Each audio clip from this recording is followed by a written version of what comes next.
This is a little random video, and it's in regarding comics, and more in particular comic book sites, sites like Comic Book Movie, where they seem to be kind of very biased towards Marvel for some bizarre reason. So it's almost as if they're prompting them up, and then anything that isn't Marvel or Marvel related, they seem to bash it and seem to not give it the same kind of promotion. So where this has started from me making this video is, for example, we all know that the Flash actor Ezra Miller has been arrested twice, and then the second time, obviously, you know, the story was he's been arrested in Hawaii. Now, there's no doubt that whatever's going on in the guy's personal life, that I don't usually him attacking people. It's something that I don't but I don't agree with in any shape or form, where it's verbal or physical abuse. So it's quite clear to me that he kind of needs some kind of help, and that's whether or not he takes it on board and does it and changes, or even does it for that matter, is a whole different matter. Now, what makes me laugh about with sites like Comic Book Movie is, soon as there's something regarding a DC comic movie actor or actress, they're very quick to put up posts on it, right? Which is quite rightfully so, because it's a comic book movie site. But they're very, very anti-DC or even any other thing that is again, as I said, that isn't Marvel. And it leads me to, obviously, that there was the story of that an actress from the Doctor Strange movie has been arrested and charged with a horrendous crime, which I really don't even want to repeat, but it's not going to be too hard for anybody to find online. And then that's quite of a shock, especially when you find out how shocking and what the person did with that was totally horrific, and especially what's been going on with this particular subject and this that's been going on for the last few years. It's kind of very horrific. And then what's really funny is, Comic Book Movie don't even make a mention of it. All you sit there and then you see on the comic book site is Doctor Strange original concepts, what they how it originally could have ended. Look how much money it's kind of taken in, blah, etc., etc., etc. Which, again, fair dues for the movie for being successful. I'm not criticizing that in any shape or form. But if you call yourself a comic book site, at least have the decency to be objective in what you're posting on your site. Now, it being a comic book site, obviously it's going to do stuff to do with comic books, DC, Marvel, Image. I mean, it could be various other comic book things all around. So that's what you would expect them to sit and post. It's kind of like this kind of a thing. You get some YouTubers or even some sites that, in all general purposes, do stuff to do with Nintendo, Sony, and Microsoft with their consoles. So they're all going to have their own little sections for those consoles, and obviously the people who obviously are working on that site, or the YouTubers in question, will, for example, sit there and then obviously have their little people that are dedicated towards that console. So you could say, that at least that they're not going to be kind of like biasing it in any shape or form. Or you actually get, like, say, example, some YouTubers who are dedicated to a single company. So, for example, the YouTuber could just be doing things to doing Xbox related stuff, or just doing PlayStation related stuff, or Nintendo related stuff, and that's fine, because at least you know what you're getting into. So you go and say, for example, to a YouTuber that's doing Xbox stuff, and then you're into PlayStation and Nintendo. I mean, it'll be like you complaining, why aren't they doing those other consoles, when you can clearly see what it is that they're only dedicated to one console.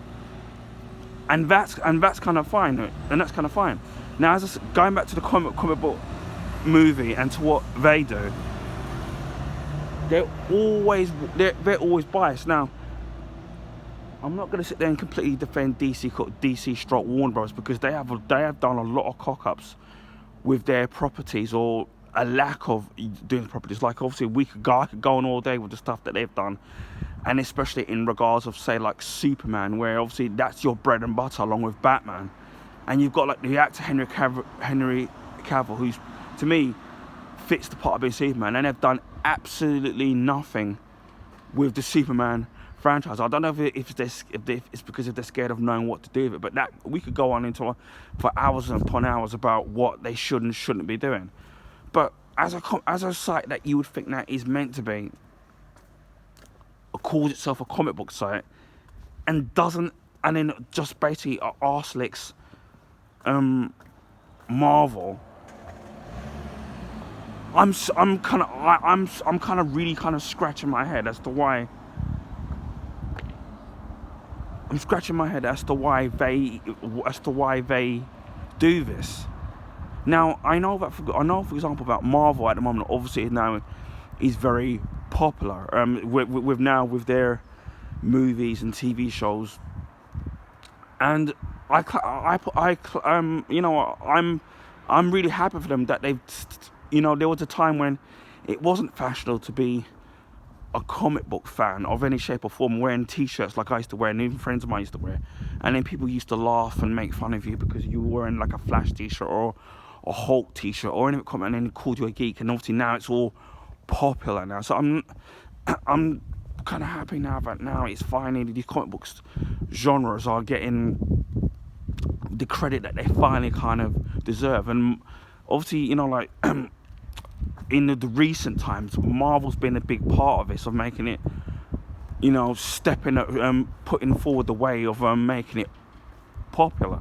So that's kind of great. And again, it's not about me attacking Marvel, because I love both Marvel and DC, and I can be openly and honest and say that although I love both companies, I grew up more with DC simply because of the fact that I could relate, and I enjoyed certain characters more than others. So I can be open. So, for example, most people know that I'm a Superman fan, and obviously now I like the Flash and Green Lantern and Batman, and things like the Teen Titans and Nightwing. But it's all the childhood in what I grew up with, and why I like it, and why I like those those characters in general.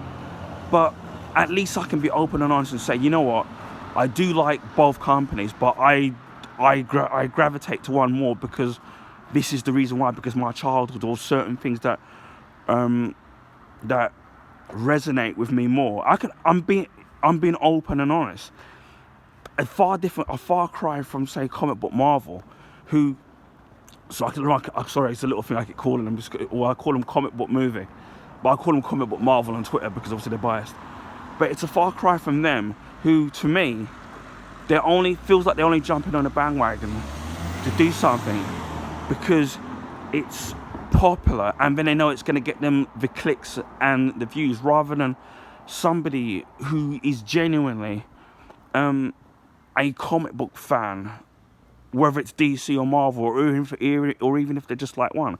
That's why, for me, there are some YouTubers who do reactions and do videos, and they are I'm not going to pick a name out, but you'll be able to find them, who I've seen them where they do their own YouTube channels. I mean, you can genuinely tell the passion that they love the comic book genre. So whether it's DC with their movies or TV shows, whether it's Marvel and their movie and their TV shows, they actually, they like, I'm trying to think of the word.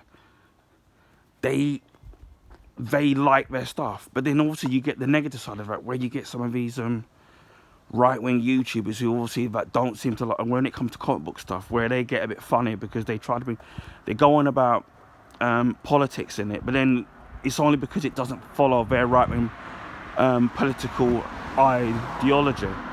Which is why sometimes it's not always a good idea to bring politics into certain things, because obviously these people kick off, and a lot of his right wingers, as soon as a TV show that's got a black lead in it, or like if the character happens to be gay or whatever it is, then they seem to sit there and have they all sit there, and you can tell that they have a problem with it, but they don't openly kind of say it, and then they want the particular thing in question to fail. Like, for example, shows like Naomi and Batwoman, because obviously as soon as they found out that when Batman season 2 that the actress was be black, from that time they wanted it to fail, even though when they had the first season of it, which had Ruby Rose in it, they didn't like it.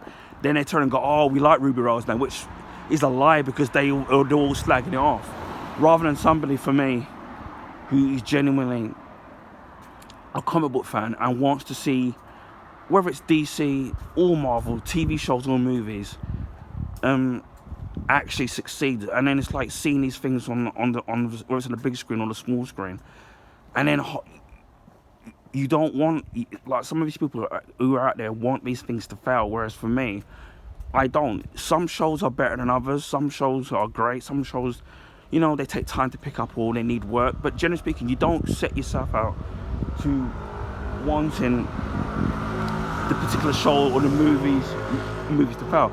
So even with the DC one, for example, right? If a DC film doesn't do very well, and there's a genuine problem issue with it, yeah, you kind of criticize it. But I've noticed that when there have been some Marvel films that haven't been kind of great, especially with such like comic book movie, they go easy on it. For example, like Black Widow or the Eternals. But if it's a DC movie, they'll sit there and they'll create all these different articles as to why it was crap and what was going on with this, simply because they're just hating on it. And yes, I'm not saying that I think can't have a genuine problem. Like, obviously we know the story behind Justice League, and there were 2 different versions of it. So I'm quite right for this, so that people, you know, we didn't get the version that we could have got. Even with the new versions, that's kind of things. There are 1 or 2 things in it that I thought weren't great, and maybe I might do a review of it, because obviously I've got the Zack Snyder Blu-ray and I've got the theatrical cut as well. So, you know, I might even do a video. I might do an honest evaluation of both movies and what I thought worked with what worked with one movie and what didn't. We'll sit there and we'll be honest. So expect to see that in the near future. But again, as I said, as a comic book fan, you want, the whole point of what I want is somebody that has a genuine love for comic book, from the comic book field into the big screen and to the small screen, and then for them to be objective in what works and then what doesn't work. Not for them to sit there and to have some kind of agenda. If comic book movie clearly likes Marvel more, then just focus on Marvel, right? Because that's what you want. But it's when you put these clipbook titles and the articles when you read them, and then, as I said before, they're being completely biased, and it sticks out like a sore thumb. And for me, it's kind of annoying, because it's basically stirring up the hatred, and especially these comment sections, and it's just stirring up all this fanboy hatred towards DC and Marvel, when it doesn't really exist. It's just these people sitting there and creating these kind of issues. And as I said, for somebody who is, for me, like me, for example, I can only speak for myself, that is a comic book fan. All I want is somebody to be objective in what they're posting and what they're reviewing and the news in what they're going to do. And if you're not going to be like that, then kind of be truthful and be honest by what it is that you're doing. As I said, this isn't a hate talk with Marvel, because I love Marvel, because I do love Marvel. I've watched all the Marvel shows that were on Netflix. I've watched all the Marvel I've watched all the Marvel shows on Disney Plus as well. I've got all the Marvel movies, whether or not it's the ones made by Disney or when they were made by Paramount, and then also when it was Sony and whoever, and 20th Century Fox. I pretty much got all the Marvel movies. The only ones I don't have is that I've watched Black Widow, and then is it Shing's Circle to the Asian Marvel film, both of which I watched on Disney Plus. So that was kind of bonus, kind of a bonus. I've not watched Eternals, the latest Spider-Man film, nor have I watched obviously the new Doctor Strange film. So I pretty much have all the Marvel films on Blu-ray except for the last four, and then I watched the sequel to Venom. Was it Let There Be Carnage? So I've watched all of them, and you know what I mean. The only reason why I don't have every single one of them is either they haven't come out, or B, I'm just waiting for a price cut, because over here in the UK, they don't put the digital. They sometimes leave out there's these extra discs sometimes, and the digital copies of the movie. Same thing with the with the DC films now. So I just wait until say instead of paying like £15 for them, I just wait until maybe they get to like £2 or £3, and then I buy them. But yeah, all I want is for a site or for somebody when they're reviewing, or they're reviewing stuff, or they're posting news about a DC or a Marvel news, whether it's what the actors have done or haven't done, or the news on the actual movie. You just want them to be non-biased, and that's for me is all I ask for. Just to be, I know I've said this word again, just to be objective. That's all I ask for, but that's just asking for too much these days. But yeah, that's my critique on why are sites like Comic Book Movies so biased. I don't know, maybe I'm the only one that sees it, or maybe I'm just thinking too literally straight on just as me as a comic book lover, just to see all things comic book related just flourish. That's all I want. None of these kind of stupid little fanboy wars. So anyway, I mean, let me know what you think of this particular subject matter, and I'll speak to you all again soon.